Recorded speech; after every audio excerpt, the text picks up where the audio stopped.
Estamos recebendo nossa querida amiga Beth, que hoje vai passar para a gente o tema, o respeito à diferença política, das diferenças políticas. Minha amiga Beth, seja muito bem-vinda. Muito obrigado de coração por ter aceito o nosso convite aqui da Casa Espírita de Amor e Caridade, ajudando a caminhada. Boa palestra. Boa palestra para vocês que estão ouvindo e muito obrigado. E é com você, minha querida amiga. Boa noite, amigos queridos. É uma alegria imensa estar aqui nesse grupo tão bonito, tão estudioso, tão empenhado do SEAC. E eu fico assim imensamente agradecida por essa oportunidade. A gente sempre aprende muito enquanto prepara. Então, os maiores beneficiados somos nós, expositores.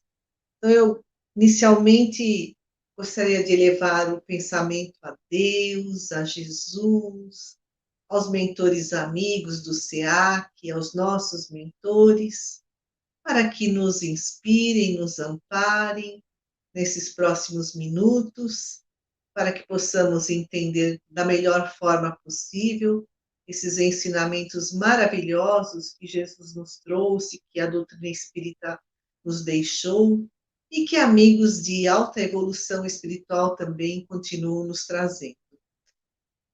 Se conosco, Senhor, agora, nesse momento e em todos os momentos da nossa vida. Que assim seja.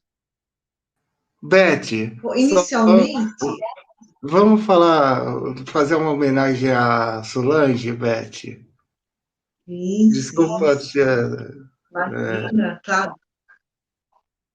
Então, a Sol, né, a gente chamava ela de Sol, Solange, gente bonita, né? Ela começava a palestra assim: boa noite, gente bonita. Eu a conheci assim de fazer palestras há décadas atrás.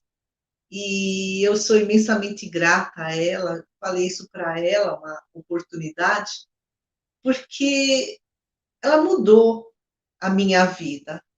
E ela nem sabia na época que ela tinha mudado assim a minha vida. Porque eu cresci assim numa família bastante heterogênea em termos de religião.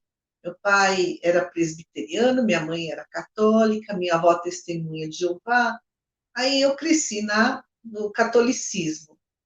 Mas eu sempre me sentia longe de Deus e fazia uma miscelânea na minha cabeça, porque cada uma dessas religiões trazia um ensinamento diferente, às vezes conflitavam entre si, e eu achava que rezar, falar com Deus era fazer o Pai Nosso, então muitas vezes, a criança ainda, né, eu achava toda noite eu tenho que rezar o Pai Nosso antes de dormir.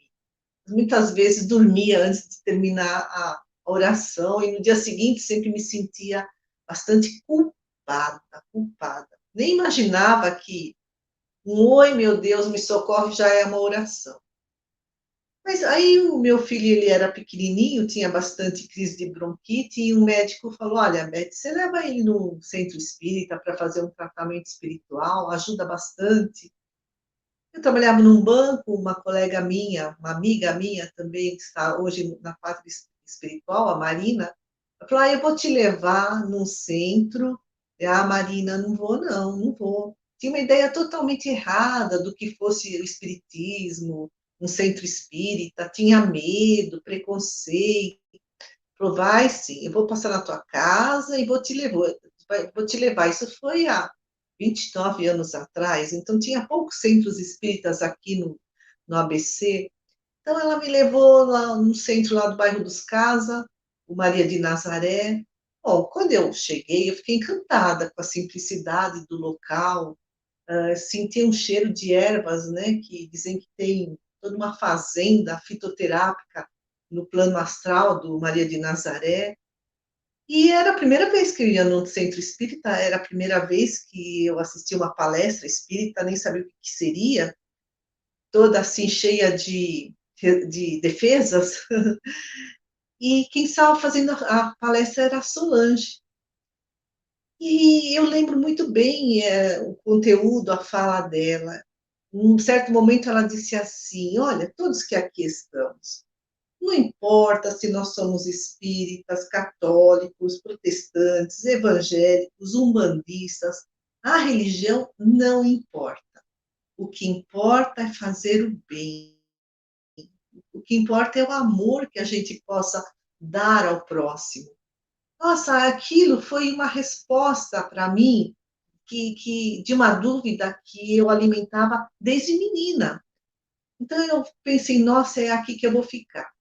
Aí comecei a ler os livros espíritas, lá tinha uma biblioteca, mas foi essa fala tão feliz, tão inspirada da Solange, que me fez abraçar a doutrina espírita e amar a doutrina espírita. Então, eu sou muito agradecida a ela, que Deus a receba lá na pátria espiritual, que ela esteja muito bem amparada, acolhida por todos os benfeitores da espiritualidade, ela que espalhou tanto bem a todos nós, e eu particularmente sou imensamente agradecida. Eu posso dizer que eu sou espírita por conta da palestra que ela fez. Pode ser que mais tarde, né, mais tarde, eu viesse a ser espírita, mas aquele momento foi decisivo. Então, eu peço a Deus que ela esteja num lugar muito lindo e que toda a família seja fortalecida e amparada. Bom, então hoje, agora nós vamos entrar no tema da nossa noite, o respeito pelas diferenças políticas. Bom, primeiro, Leon Denis. Leon Denis foi um brilhante pensador espírita, foi um filósofo, um médium, um escritor, contemporâneo a Allan Kardec, e depois continuou a divulgação da doutrina espírita. E ele falou e escreveu muito sobre política, sobre reforma política, sobre revolução política em seus livros espíritas. E na filosofia, Leon Denis era mais do que um filósofo, ele era um pensador, ele abrangia várias áreas do conhecimento. Mas ele era um filósofo também. Então, na filosofia, a política é a arte de bem relacionar-se com os semelhantes. Aristóteles foi um dos mais importantes filósofos gregos, viveu no século IV a.C., também escreveu um livro chamado Política, política com K. Então, o que é política? Explica Aristóteles. Então, política vem do grego, da palavra grega polis, que significa cidade. E Aristóteles explica: o homem é um ser político. E a verdadeira política é uma ciência de valores, de interesses nobres, de anciãos, sem o mínimo interesse de ganho pessoal, com um grande interesse de bem servir. E para que serve a política, né? Segundo Aristóteles? Para o bem comum. Como fazer política? Nos diz ele. Sendo honesto, defendendo a vida, a ordem, a disciplina, sem ódio, sem violência, sem intolerância, não sendo conivente com o mal, porque uma coisa é a reação do oprimido, a ele se autodefender-se. A outra é a violência do opressor. Então, não ser conivente com o mal e nem ser omisso diante das opressões. E diz Aristóteles, como são as melhores sociedades políticas? Aquela em que cada cidadão tem o poder de votar e escolher o seu representante, ou seja, a democracia. Tem um conceituado orador espírita, ele fala na internet, no canal chamado Allan Kardec TV, Milton Felipelli. Ele tem muito conhecimento da doutrina, faz umas palestras magníficas lá no YouTube, e ele nos diz que o objetivo do espiritismo é a educação do espírito. Mas é uma educação, o espiritismo visa uma educação integral, para que possamos aprimorar o aspecto moral, por meio da reforma íntima, o aspecto intelectual Então, a gente progride intelectualmente, estudando, fazendo leituras. O aspecto social, que é a nossa convivência com o próximo, é o estar no mundo, viver como vivem os homens no mundo, como fala o Evangelho segundo o Espiritismo, para que possamos contribuir para a melhoria da sociedade. E o Milton Felipe diz, olha que interessante, como a doutrina espírita é educadora, visa a educação do espírito, a educação integral, e nós somos seres sociais. Então, o Milton Felipe fala numa das suas palestras lá no Allan Kardec TV, que os centros espíritas deveriam abordar o tema política sem partidarismo, para que possamos sair do analfabetismo político. E o próprio Allan Kardec, no livro que foi publicado depois da sua morte, Obras Póstumas, escreveu um capítulo chamado As Aristocracias, em que ele fala de política. O filósofo Platão também foi um filósofo grego do século IV a.C., ele foi mestre de Aristóteles. Ele fala que aristocratas, ele usa esse termo, para as pessoas que têm grande virtude, bastante conhecimento, então são as pessoas mais virtuosas e mais instruídas. E esses é que deveriam ser os governantes das nações. E Allan Kardec, então, nesse capítulo que ele intitula Aristocracia, no Obras Póstumas, ele fala da aristocracia intelecto-moral. Então, são pessoas com grande evolução intelectual e moral. Essas pessoas é que deveriam ser os governantes. E assim será no mundo de regeneração. Então, Platão e Aristóteles falam, né? Os melhores em termos de evolução moral, intelectual, é que deveriam governar as nações. E nós, né? Isso ainda não acontece, né? Essa aristocracia não é ela que está no poder, isso vai acontecer no mundo de regeneração, nós estamos caminhando para o mundo de regeneração, um mundo onde haverá fraternidade, todos considerando-se irmãos. Então, nós, né, qual a nossa parte? Nós temos o livre-arbítrio, por isso que nós precisamos buscar esclarecimento, acompanhar, né, o que acontece em nosso país, o que acontece no mundo. O Evangelho, segundo o Espiritismo, tem um capítulo que fala: devemos viver no mundo como vivem os homens da nossa época. E esse nosso livre-arbítrio está atrelado à lei do retorno, quer dizer, tudo volta para nós, causa e efeito. Toda causa gera um efeito correspondente. E o Milton Felipe fala: é o povo que escolhe o político. Se nós queremos reclamar, e devemos, e podemos, diz ele, temos que fazer uma reflexão sobre o nosso grau de opção e a quantas anda a nossa cultura para escolher os nossos políticos. Então, qual o nosso grau de opção? Nós vivemos numa sociedade democrática? Qual o nosso grau de cultura? Então, é aumentar essa nossa cultura, buscar informações sérias, confiáveis, sair da alienação, não não sermos enganados pelas fake news. Falando em alienação, o pai da logoterapia, o psiquiatra Viktor Frankl, ele escreveu no livro Logoterapia e Análise Existencial. Ele foi um psiquiatra bastante famoso do século passado. Olha que ele fala: falta ao homem de hoje, em muitos aspectos, um interesse autêntico pelo mundo, para não falar de ele tomar a iniciativa de, estando no mundo, transformar algo no mundo. Então, ele diz, o Viktor Frankl, há muito tédio, há muita indiferença. Então, o que é tédio? É falta de interesse. O que é indiferença? Falta de iniciativa. Ele fala: falta ao homem de hoje, em muitos aspectos, o interesse autêntico pelo mundo, fora que ele não toma iniciativa. Ele está no mundo e não transforma o mundo. Então, por isso que ele fala, há muito tédio, há muita indiferença.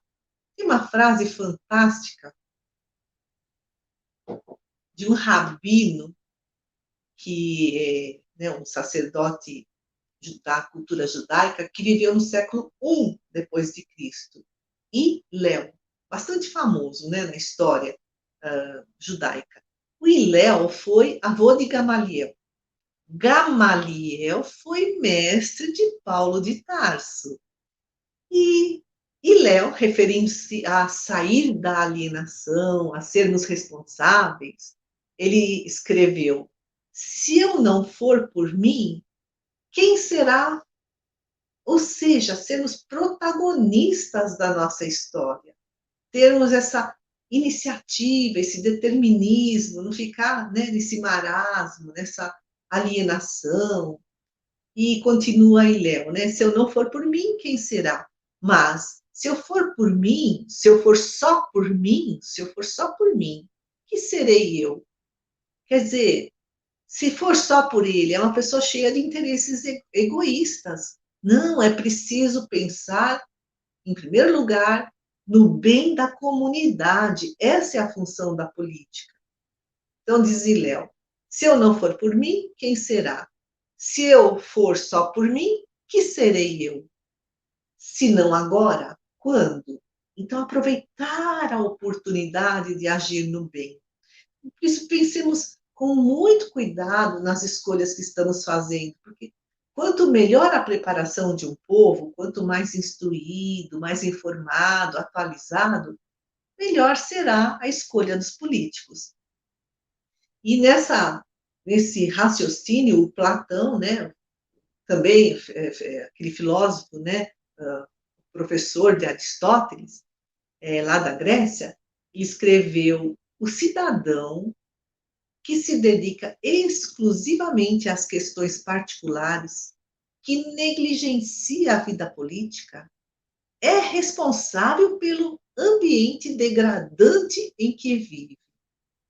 O destino das pessoas boas e justas que não gostam de política é serem governadas por quem?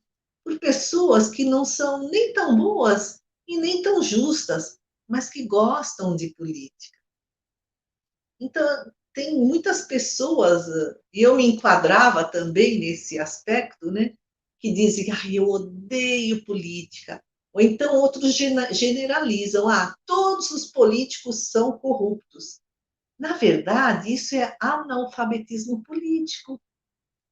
O Edgar Herzmann, ele é um escritor, um professor, um advogado, e ele nos ensina que o analfabetismo político representa uma estagnação social, uma zona de conforto cega. É a pessoa que é desprovida de consciência política.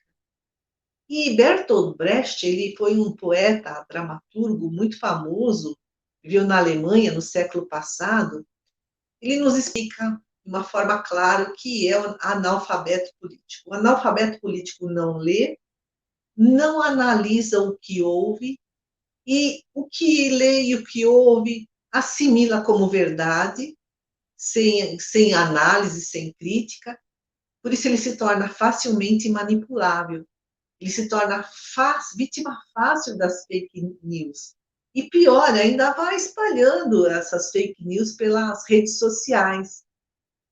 E o jornalista André Trigueiro, ele é muito famoso, né? Ele escreve livros, muitos livros espíritas sobre suicídio, sobre ecologia. Ele faz lives todo dia falando da doutrina espírita. Ele fala também: quem não gosta de política não tem visão crítica, é governado por quem gosta, escolhe o mal, né? O mal, o seu governo, de uma forma equivocada, e aí sofre na pele. E esse sofrimento de escolher um mau governante é um aprendizado para que despertemos a nossa consciência crítica. Então, aos que demonizam a política, né, odeiam a política, aos alienados por falta de interesse, de um estudo mais apurado, mas o médico dos pobres, o nosso querido Bezerra de Menezes, Ele foi um político brilhante. Ele era enérgico, ele era liberal, ele lutou para abolir os escravos, né, para acabar com a escravatura, para abolir a escravatura e libertar os escravos. E há alguns anos atrás, houve uma sessão especial na plenária da Câmara dos Deputados, né, em homenagem a Bezerra de Menezes. É 2 horas de apresentação. Se alguém quiser ter a curiosidade, procura lá na internet. Estavam presentes a Federação Espírita Brasileira e renomados palestrantes espíritas. E o ator Carlos Vereza, ele, né, fez um discurso, ele que interpretou a personagem Bezerra de Menezes, no filme Bezerra de Menezes, e foi aplaudido, né, com bastante ênfase após a sua fala. Ele disse que alguns espíritas têm pudor em falar de política. Se sentem mal, não gostam, têm vergonha.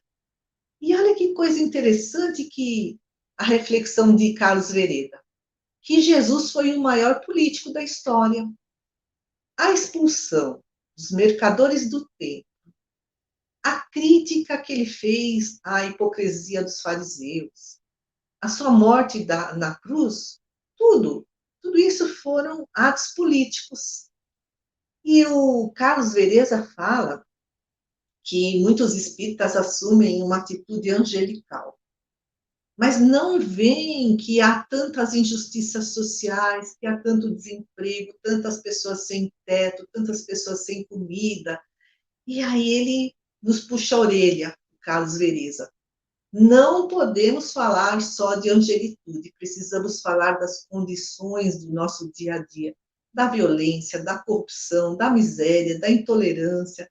Devemos questionar o nosso partido político, devemos questionar o nosso governo sem ódio.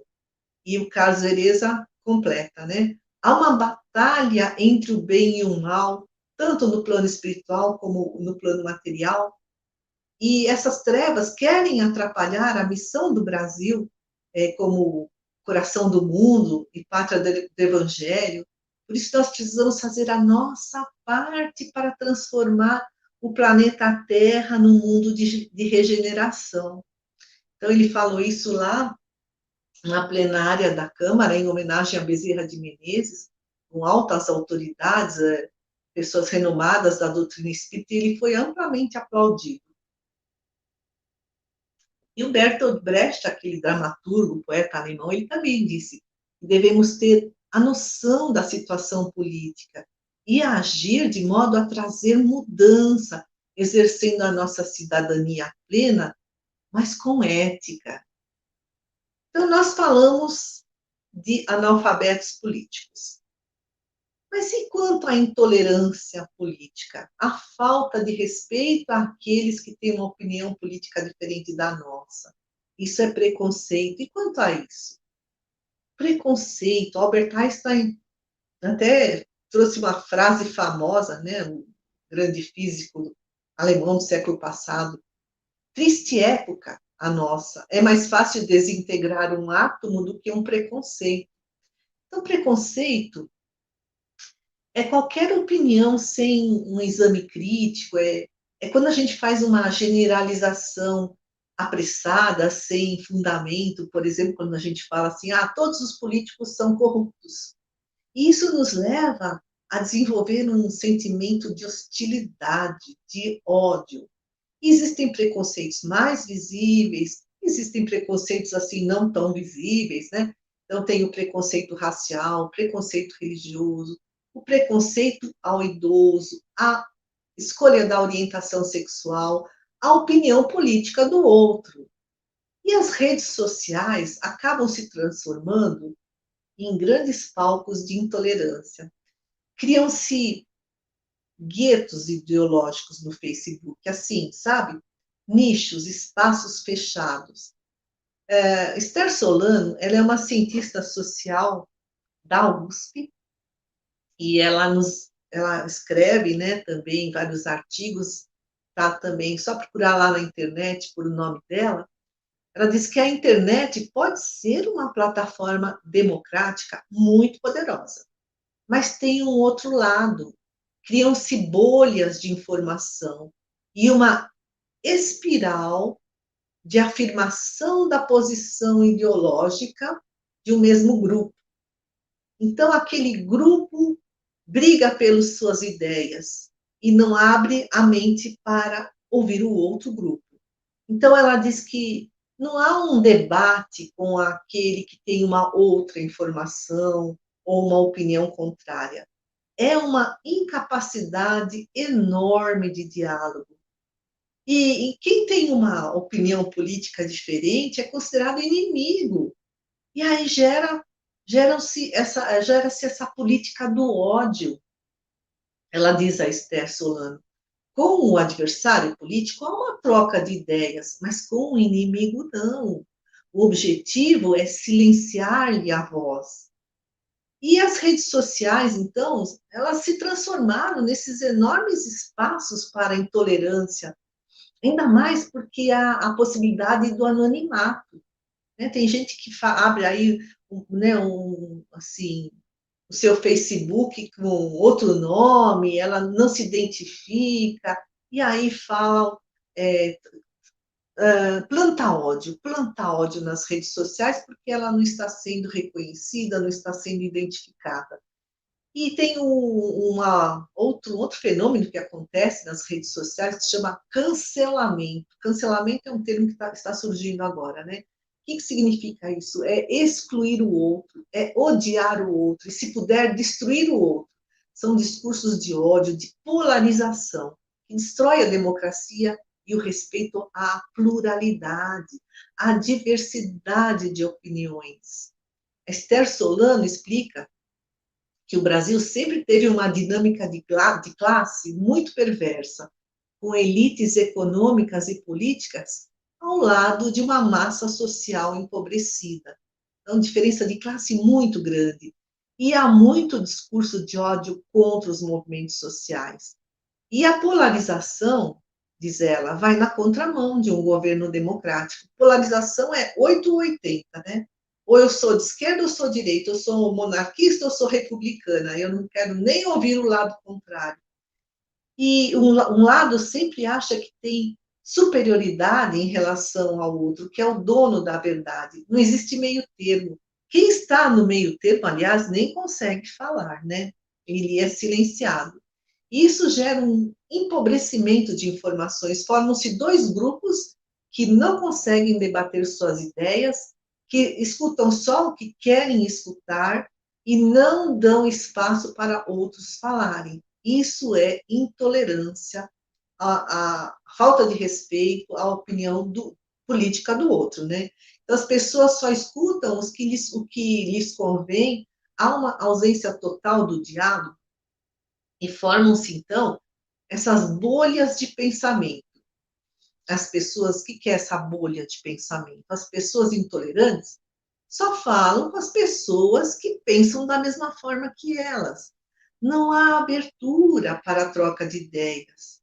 E essa polarização não acontece só no Brasil. Aqui acontece muito, né? Mas ela vem de longa data. No século XVI, havia um conflito muito grande entre católicos e protestantes na disputa pelo poder. No século passado, a Segunda Guerra Mundial foi uma bipolarização, né? Dois polos mundiais, os socialistas de um lado, os capitalistas do outro.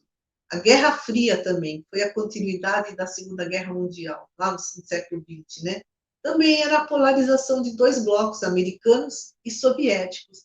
A polarização é isso, é uma disputa entre dois grupos que não dialogam entre si, que se fecham em suas convicções, que não estão dispostos ao diálogo. Isso leva à intolerância, ao fanatismo. E os intolerantes, os fanáticos, eles atacam a pessoa do outro e não o que ela pensa. Então é xingamento, né? É calúnia, é maledicência. Existe até criminalização em relação a isso. Sobre né, intolerantes e fanáticos que atacam a pessoa e não o que ela pensa, Sócrates já dizia: pessoas sábias falam sobre ideias, pessoas comuns falam sobre coisas, pessoas medíocres falam sobre pessoas, né? É o maledicente, é o intolerante, é o julgador. Então, como curar a intolerância, o fanatismo? André Luiz, no livro Sinal Verde, psicografado pelo Chico Xavier, diz que os melindres arrasam as melhores plantações de amizade. E é verdade, em época de eleição, famílias, né, brigam, os integrantes de uma mesma família brigam entre si, ou nas redes sociais, ou pessoalmente, por conta de opiniões políticas divergentes, vizinhos, amigos, desfazem amizades. E André Luiz, então, nos fala: não cultive ressentimentos, veja com bondade e ouça com lógica. Então, ouvir com lógica, seguir a lógica. Nós somos uma mistura de razão, que é a lógica, e emoção. Na revista Super Interessante, de fevereiro de 2013, essa revista traz assim, diversas pesquisas que mostraram que cada vez que a gente, né, escolhe alguma coisa, cada decisão nossa depende de um bem bolado entre a nossa experiência pessoal, entre o nosso instinto, que é a emoção, e a razão, que é a lógica. Então, tudo isso, a experiência, a lógica e a emoção, tudo isso aparece em combinações e intensidades que dependem de uma série de fatores. Então, quando há alguma ameaça à nossa integridade física ou moral, nós agimos mais com os instintos, né? A gente enche a mão de pedras para se defender e para atacar. É uma forma impulsiva, automática. Isso gera repulsa, raiva.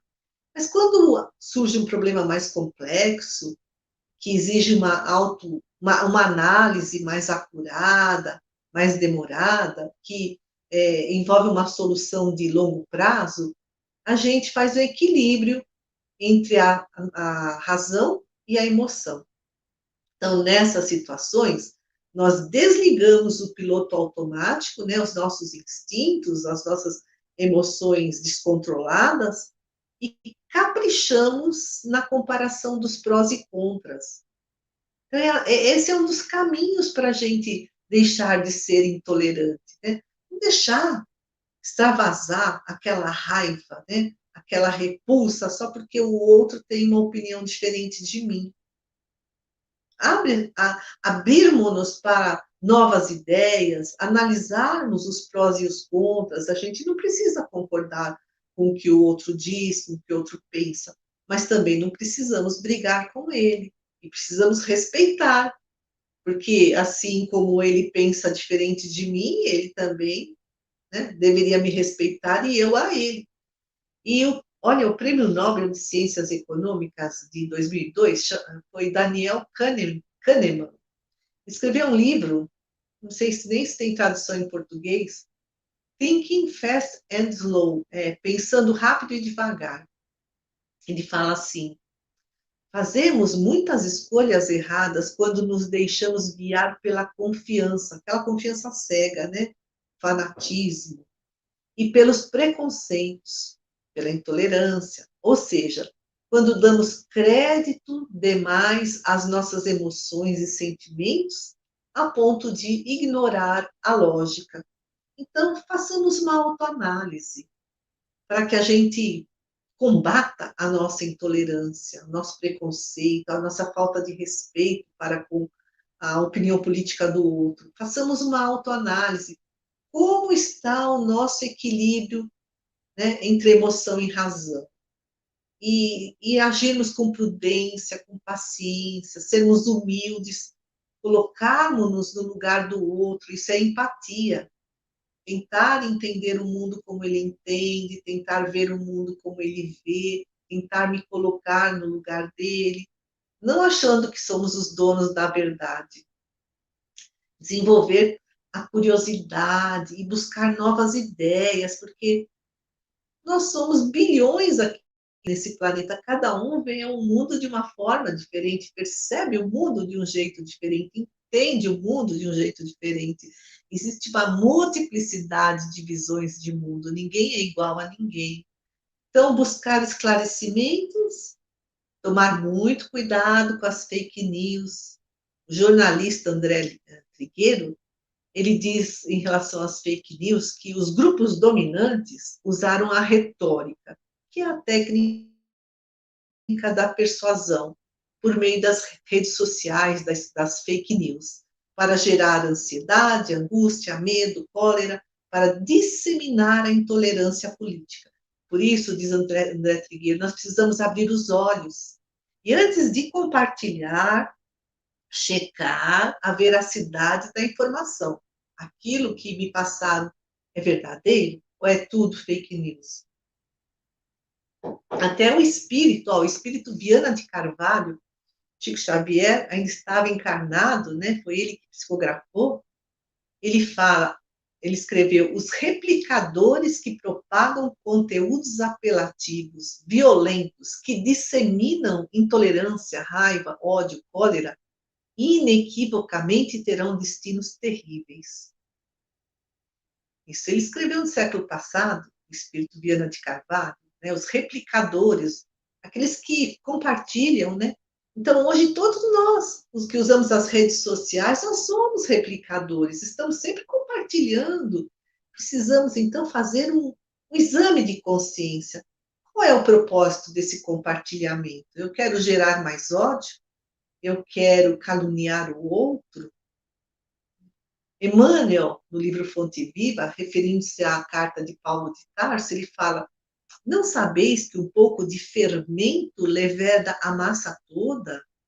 Então, a gente põe um pouquinho de fermento lá, né? Mas aquilo se multiplica, mas eu que comecei. Então, até que ponto nós estamos contaminando a psicosfera, que é a esfera dos pensamentos, tanto de encarnados como desencarnados. Aí tá, né? É um conjunto de pensamentos bons e ruins. E o nosso pensamento é bom ou é ruim? Nós estamos contaminando essa psicosfera ou saneando? O Divaldo Pereira Franco, ele também falou na internet há um ano atrás que espíritos inferiores reencarnaram para interromper a missão do Brasil como coração do mundo e pátria do Evangelho. No entanto, espíritos nobres também estão reencarnando. E o Divaldo falou que o Brasil sairá do caos com grandes arranhões, porque a lei de causa e efeito, né? A gente escolhe mal e tem que sofrer, como diz o André Trigueiro. Então, o Brasil sairá do caos com grandes arranhões, mas realizará sua missão de coração do mundo e pátria do Evangelho. Então, façamos a nossa parte, cuidemos do nosso progresso intelectual, moral e da nossa contribuição ao progresso do planeta. Lá no Evangelho segundo o Espiritismo, no capítulo 17, no item 3, intitulado O Homem de Bem, que fala dos caracteres do homem de bem, a gente lê que o verdadeiro homem de bem pratica de caridade na sua maior pureza. É bom, humano e benevolente para com todos, sem distinção de raças nem de crenças, porque vê todos os homens como irmãos, respeita nos outros todas as convicções sinceras e não lança o anátema, quer dizer, a condenação, a maldição, né? Que o anátema é uma condenação, uma maldição. Não lança o anátema aos que não pensam como ele.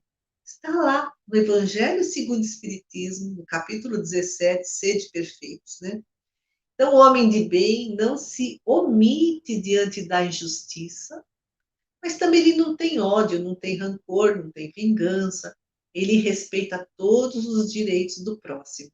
E nós temos exemplos magníficos, né, de grandes homens, grandes mulheres que lutaram em prol de uma sociedade melhor.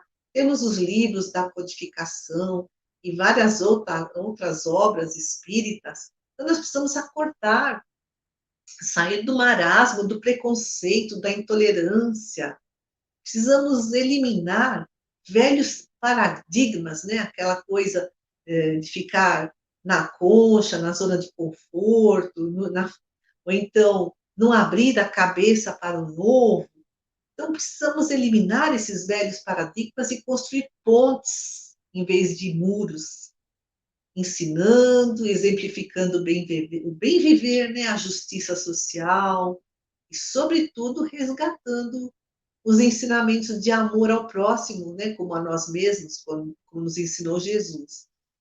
E ainda no Evangelho segundo o Espiritismo, no capítulo 17, sede perfeitos, né? No item 10, o homem no mundo.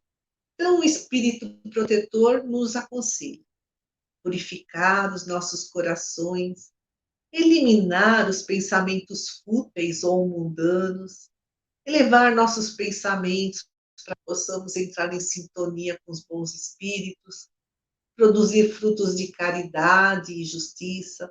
E não adianta só ficar rezando, né? Ou levar uma vida mística fora das leis da sociedade. Isso vai nos levar ao tédio, à indiferença, à alienação. Então, os Espíritos nos dizem para vivermos como os homens e mulheres do nosso tempo. Dizem, né, os Espíritos lá, fostes chamados ao contato de espíritos de naturezas diversas, de caracteres antagônicos. Um pensa A, outro pensa B, um gosta de maçã, outro gosta de banana, né? Não melindrai a nenhum deles com quem vos encontrardes.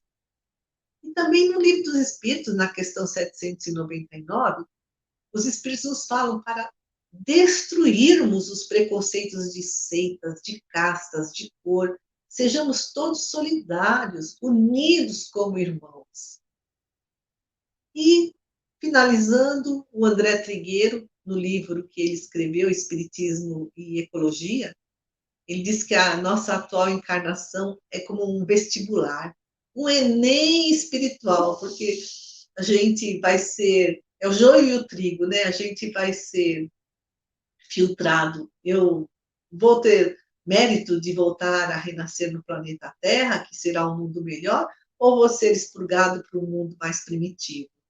Então, estamos nesse Enem espiritual, uma espécie de vestibular, diz o André Trigueiro, e ele fala: para nós, espíritas encarnados, é a hora de provar aqui, em plena transição planetária, imersos em um ambiente de turbulência, intolerância, racismo, xenofobia, sexismo, etc., provarmos os nossos valores espirituais.